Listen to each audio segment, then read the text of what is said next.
ગુજરાતભરમાં ગઈકાલે પડેલા કમોસમી વરસાદે ખેડૂતોને મોટું નુકસાન પહોંચાડ્યું છે. છોટાઉદેપુર જિલ્લામાં કમોસમી વરસાદના કારણે વિવિધ પાકોને નુકસાન થયું છે, જેમાં તલ, મકાઈ અને કેરીના પાક બરબાદ થઈ ગયા છે. ભારે પવન ફૂંકાતા અને તૈયાર પાક ઉપર પાણી પડતા ખૂબ નુકસાન થયું છે. સાંભળો આ ખેડૂતની પીડા.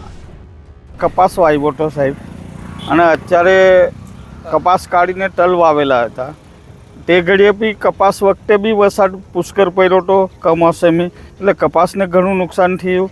અને અત્યારે તલ વાવેલા છે તો ગઈકાલે 6 વાગે એવો વાવાઝોડું અને એવું તોફાન આવ્યું કે તલ બધા પડી ગયા અને બહુ જ વરસાદ પડ્યો, એને ઘણું નુકસાન છે અમારું. સરકાર તો કંઈ વળતર આપતી શકતી નહીં, એટલે શું કરવાનું સાહેબ? અમે બહુ એના માટે આ તલના નુકસાનથી ખેડૂતોને હવે ચોમાસાની ખેતી કરવા માટે શું થશે? હવે શું કરવાનું સાહેબ? મહેનત કરી અને આ તલનું ઉત્પાદન મળશે તો ખેતી કરીશું. એ અભાવે અમે તલ વાવ્યા પણ તલ બી ના નિષ્ફળ ગયા અમારા. ખેડૂતોએ બધી જગ્યા પર તલ સુકાવવા માટે મૂક્યા હતા ખેતરમાં, તૈયાર થઈ ગયો હતો પાક. હવે એના આ વરસાદ પડવાથી શું થશે તલને? હવે તલનું નુકસાન જ થયું ને, બધા સુકાઈ ગયેલા તલ, એટલે તલની અંદર પાણી ભરાઈ ગયું અને જે તલ બધા હતા ઊભા એ આડા પાડી દીધા, એટલે ઘણું નુકસાન થઈ ગયું છે સાહેબ. જે ખેડૂતને મળે તે ખરું, બાકી અમને ફૂલ જે પાક મળવાનો હતો તે નિષ્ફળ જ ગયો અમને. આ ખાના ખરાબી વચ્ચે છોટાઉદેપુર જિલ્લાના નસવાડી તાલુકાના રાયસિંગપુરા ગામમાં વીજળી પડી હતી. વીજળી પડવાને કારણે 2 પશુઓના મોત થયા હતા. સાંભળો પશુપાલકની વેદના. રાત્રે 8 વાગે વરસાદ ગાજવીજ સાથે પડતા બળદ ને ભેંસ 2 મરી ગયા છે. અને પોસ્ટમોર્ટમ કરવા માટે કોઈ અધિકારી આવ્યા છે? કોઈ નથી આવ્યો.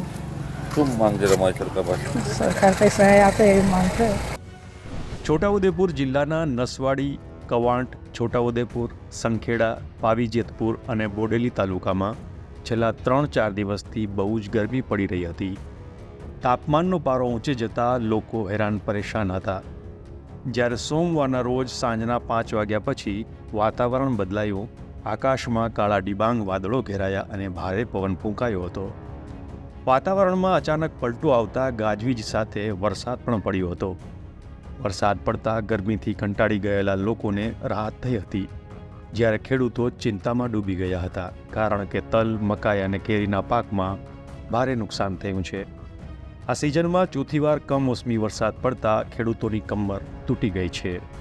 છોટાઉદેપુરથી રેહાન પટેલનો રિપોર્ટ, વાઇબ્સ ઓફ ઇન્ડિયા.